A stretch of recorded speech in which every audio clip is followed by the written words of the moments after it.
Hello YouTube viewers, welcome to my channel Science to Technology. In today's show, Rocket Monday, we're gonna talk about SpaceX bankruptcy risk. So let's dive right into it. Now, this happened very recently, and right now it's becoming the next hot topic. Is this real? That's the first question, because this email quote unquote leaked, and this email is quite extensive. You Google bankruptcy email, you will get this, and TLDR of this email is very simple. It's like we are not in a good situation, and Raptor production is the main culprit that's holding up everything, meaning Starship, Starlink, all that jazz. And this is so serious that he wants to cancel out basically Thanksgiving, which is a big deal for Americans people because like Americans don't have 10,000 celebrations. So whatever celebration they do have, they take it very seriously. So trying to cancel that, not really desirable. And when it comes down to it, and we face genuine risk of bankruptcy if we cannot achieve a Starship flight rate of at least once every 2 weeks next year. Yeah, that's a big goal. That's a very big goal, and it is serious. Now, many times first people had a expression, maybe this is fake, because again, leaked things do not have any guarantee or absolute seal of approval. But reality is, he himself started to tweet about things, and this happened in December 1st, 2021. If a severe global recession were to dry up capital availability, liquidity, while SpaceX was losing billions on Starlink and Starship, then bankruptcy, while still unlikely, is not impossible. Now, this confirmed everybody who's doubt, like, this is real, this is serious. And this basically tweet was like, no, this is absolute, as in like we are in a bad spot. Now, of course, we're not dead yet, we are not gone forever, but it's like, it's one of those things where it's like, whoa, take it seriously, because this was something very similar they had very long ago, as in like when we were trying to do first missions. They were like almost at the verge of bankruptcy before their fourth rocket became success. So it is something very serious. It has to be taken seriously. If again, not seriously as in like for you and me, for people who are working there and people who are investing in this sort of thing, they're like, wait a minute, isn't there private? Yes, but they have private funding also. So I think Google is also one that's funding them. So it does matter. And situation is dire. So let's try to understand why exactly this was the issue, so to say. Well, example that people cite is that the idea of build fast and break things, that's awesome. It does give you awesome product, it does give you a lot of learning, everything is GG about that, except one little fact that it drinks money. This puppy is expensive, meaning trying to build a whole Boco Chica before you even have a complete rocket system, it's very idiotically expensive. So it does not harm your bank balance, it just makes it poof. So that's an issue. And things are not going well with Raptor engines. Raptor engines are the bottleneck at this point in time. To give you a context of that, if you take a whole rocket and you're like, where is the most complexity in this puppy? Rocket engines are that. Now, rocket engines, think of this way. If this has complexity of 10, meaning the factory that is making this puppy almost daily would need even higher complexity, and that's the problem, because this is a very complex engine which cannot be simplified or mass produced. And I think that's why basically Blue Origin engines is a bit more simpler in design, and I think they, like, of course they're not pushing it as hard as this puppy, but I think they can mass produce it much better than this, because it has way too many components, quote unquote. Component count is way too high, and on top of that, they're making it. Now you may be like, okay, they may not be making it as fast as possible. That's like only should slow them down. It should not cause quote unquote disaster. Disaster is that not only they are too slow, they are also getting a lot of defects. Meaning, if you are watching any people, like there are like 10-20 YouTubers who are like focusing on Boco Chica 24/7, you will find that like many times they are saying, hey, this engine has been brought down after 35, they are replacing this engine. This engine is like way too many engines are false engines, meaning they are working and they are like going broke after that, and they want to make engine one every day, which they have not achieved yet. And even if they are taking 1 week to make one engine, they are still not a point where it's like they can close their eyes and like, okay, this puppy is absolute. So that creates a serious problem. And reality is, you may think that Starship would be reusable. While that's a dream right now, that's not an absolute, because even if you look at Falcon 9, which is actually reusable, it took them years, many launches to reach that point. For example, they first launched it. That was the first thing. Just make sure this puppy goes to orbit and does its job properly. That's the step one. Don't even think about anything else, just step one. Then once they got that down, it's like, okay, we got this. Then they tried other things, which, mind you, they were at one point they actually wanted to try parachutes. They did not work out, and then they're like, okay, we're gonna do this. They figured it out, and then they actually tried to land it and did a wet rehearsal multiple times. Then they tried to actually land it on land and boat. Then most of them failed. Then over time, refining that algorithms, they reached a point where they're actually getting reliable results. It takes time. Same will happen with Starship. Even with all the learning data they are getting with Falcon 9, I do expect their trial and error rate to go down, but I do not expect to become zero. They will not be in a position where it's like first launch, first recovery. That's not going to happen at the same time. First launch and first recovery, they will have at least 5 to 10, steps between. So that creates a serious issue. That means these engines at this point in time are consumable, meaning just just keep feeding them. There is no other option, and that creates an issue because right now, if they do not have stable supply of basically engines, they do not have stable supply of starships. If they do not have stable supply of starships, they do not have proper Starlink, meaning they need upwards of 25 launches per year. They are not in a position where they can even practically do like 3 to 5. So reality is this is becoming a serious hurdle. Now Starlink, like if you study the email, it's like Starlink is a very crucial point. Why? Well, reality is SpaceX makes very little amount of money from NASA, from commercial suppliers who are like give them satellites for launching services. They're making money. They're like good amount of money, as in like millions of dollar kind of money. But it's chump change. If you really want to go to Mars, that's chump change. That's just like trying to compare companies a small profit versus Apollo program. You need bit more money than that. So their answer to that problem was Starlink. That we're gonna make Starlink, and that's gonna print money. While in principle it should be able to do that, but reality is Falcon 9 is not good enough. Falcon 9, the thing that we are actually using at this point in time, the things that have already deployed around 1400 1700, I think at this point in time 1700 satellite is just not good enough, because this puppy was trying with Gen 1 satellite. Now these satellites were basically prototype testing, meaning they had a factory, they figured out, can we actually mass produce the satellite? Can we, because we are planning to launch 30,000 or 40,000, that means you have to make sure your supply line can actually keep up, and you are talking about silicon here. That puppy is not easy to do, and all the other things. Then can you actually pack them into a rocket? Can you launch them in a rocket? Can you deploy them reliably in orbit? Can you track multiple of them simultaneously? All that data point needs to be collected, and you cannot simulate that in a computer. So they had to do this, and this did work out. And they also released their first user terminal. Now this terminal was a bad design from a manufacturing point of view. It was like, it looked cool, but it was bad, as in like it will make PS3 look good, because PS3 was also very bad to manufacture. Like Sony was flat out losing money. It was like it was costing them around $1,000 to make, I think, and in very early $1,000 was costing to make, and they had to sell it for like 300 or 500. They were losing boatload of money, but they knew like over time they will make the manufacturing cost go down. And that same thing happened here. This is Dish version 1, disk rectangle. This is version number 2, which has much smaller packaging. It matters a lot because all of these things will be shipped utilizing containers, and the more efficiently you can pack in the container, the lower your price will become. And Sony learned this lesson the hard way. It's like, and that's why you will notice like in Xbox the box is much bigger. It's double the size of Sony. Benefit: each container that Microsoft will book, Sony will ship twice the console count. Same goes here.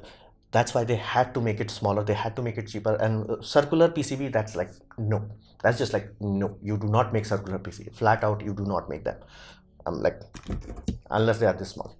But you get the point. It's like they learned from it, they experienced it, and like everything good and jazz, then they replaced it. And I have provided a video down below of this next generation system. So reality is Gen 1 of everything was just a trial run. And because this project is so goddamn ambitious, to give you a context, right now they, if at their current rate, they soon will exceed every goddamn satellite on the planet, meaning every other satellite versus SpaceX satellites, because that's how many they are releasing. So this was like very too ambitious, and right now their bank account is no longer, they can't just do it. Like, and you may be like, how about if they launch reduce number of satellite, because flat out it does not have the mass capacity, meaning the tonnage is not there. On top of that, the fairing is also very small, so it's limited on both front. Now let's say somehow you redesign the fairing, so at least you can solve the volume issue, and you're like, okay, rather than like launching, let's say 60 satellites, let's launch 30 satellites. If you need double the capacity, that creates an issue, because now you have to do 2 launches just to fill 1 orbit. That's unacceptable. So flat out, it's very clear the Gen 1 was like, figure things out. And right now they have already sold around 150k of these units, and they are making some money out of that. That money is nothing compared to how much they are spending. That's like for almost a monthly income is like so much that they are burning that in, I think, 5 minutes. So fundamentally they need Starship. There is no other option. And if you have watched my older videos, I have talked about like Starship has no client other than this puppy. This has to utilize Starship, otherwise there is no way Starlink can work. Flat out. It's very easy to say, oh, we're gonna launch 40,000 satellites. Yeah, no, there is no other system that will allow you to even launch that many satellites and don't go bankrupt. This is a very serious situation. Now, thankfully, they have solved the receiver part of that, but still, a lot of work needs to be done, and that's all hold up because they are not able to solve Raptor system. Now, there are some deeper issues here. For example, they have very high firing rate, meaning if you look at SpaceX, basically how many employee goes in and how many goes out, it's very high. To give you a context of that, Blue Origin hired a team of people who was like, hey, can you analyze SpaceX, what they are doing right, how they are succeeding? It was like, and that, company came up with few options and like the most are normal things like, have clear cut goals. This is exactly what you want. Don't have too much bureaucracy. Like blah, blah, blah. You get that. Like it's a common sense thing. However, one thing they did came out, like they push their employees to the breaking point and they fire a lot of them, meaning almost to a point where most people are assuming that like SpaceX may have a employee monitoring system where it's like how much output you're supposed to give. Like let's say that's 100%, you have tolerance of 90%. The moment it drops to let's say 90, let's say 89%, they're like, you're fired. Now, again, I'm exaggerating, but reality is it's very high, and it's so goddamn high that corporate world is like, dude, this is a bit too high. And it does start to show that when Elon Musk was saying that we have to let go of an individual, or maybe that individual just got burnt out. It's like, yo, peace, I'm out. I do not know what exactly happened. And he's like, we have bring our like big guns, and like he has 6 years experience. I'm like, wait a minute, you are at a serious risk of bankruptcy and you bring out people who is only 6 years. Shouldn't you have people like who are 15 years old? Like company is old, company should have people like who is like, I've been here from the day one, quote unquote, but they don't. And in most places you can notice that. So, and that creates a very real picture that their work culture, like how people are actually working, it's very brutal. Now that may sound so soft, like we are working. Is here's the deal that creates to poor work-life balance. That is a ticking boom device. Your life matters more than your job. Because here's the Elon Musk will get higher stock value, his worth will go up. Your won't. If you are sacrificing 24 into 7 into 365 until the day you die here, you have nothing from the day one to day you ended your life. You have nothing. So that's the one of those things. And when people are young, they are willing to do that. I was willing to do that when I was working in a 3D game environment. That was the one thing. And many people ask any of your friend who works in gaming industry, that's how they work. It's like it's a perpetual crunch. It's like 24 into 7 into 365 into as many years as the company is going on. It's like it's always crunch. It's always crunch. Always do crunch. And that creates a very toxic environment. And toxic not as in like people are, it's like this is bad for this.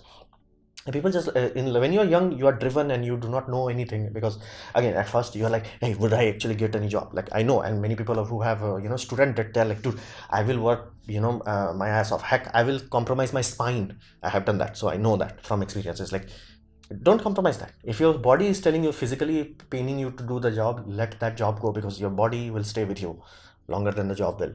So that creates a environment where people do not grow mature. There's something like they do their best as long as they can do, and one bad day they're like out. And this creates a very serious situation where it's like people makes a company, not the other way around. And for example, other companies like Rolls-Royce had a situation where they promised a bit much and they were having hard time. They're like they promised was like, okay, that's a bit ambitious, but like, okay, you should be able to pull this off. But they're having hard time. They're basically turbofan engines for basically commercial sector. They were almost at the verge of bankruptcy. What they did, they brought out people who were retired. Now again, Rolls-Royce is an old enough company where they have people who worked here their whole life and then they retired, so they had enough pool and they brought them in and they saved them. And that's one of the things that you cannot buy. You cannot buy experience.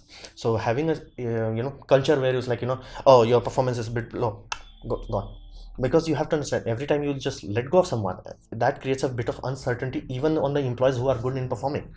Like, every employee assumes that other employees are there, and if you know that, you need to know them, especially if you are relying on each other. Like for example, in coding department, let's say the transport, they will not be like 10,000 email list. It's like, hey dude, like how is this is working, or this is working. Like ask any of your programmer friend, they need to have communication. And you're like, hey, that person just went poof. That creates instability. And his ambition is way too close to blind ambition. Ambition is awesome, blind ambition generally burns the thing down. For example, I have been following Elon Musk for long enough that I realized that most of the time his timeline is our lol. Don't even think about it. For example, this is 2016. His tweet, I'm not making this up, this is his tweet: Dragon 2 is designed to be able to land anywhere in the solar system. And I'm like, I understand.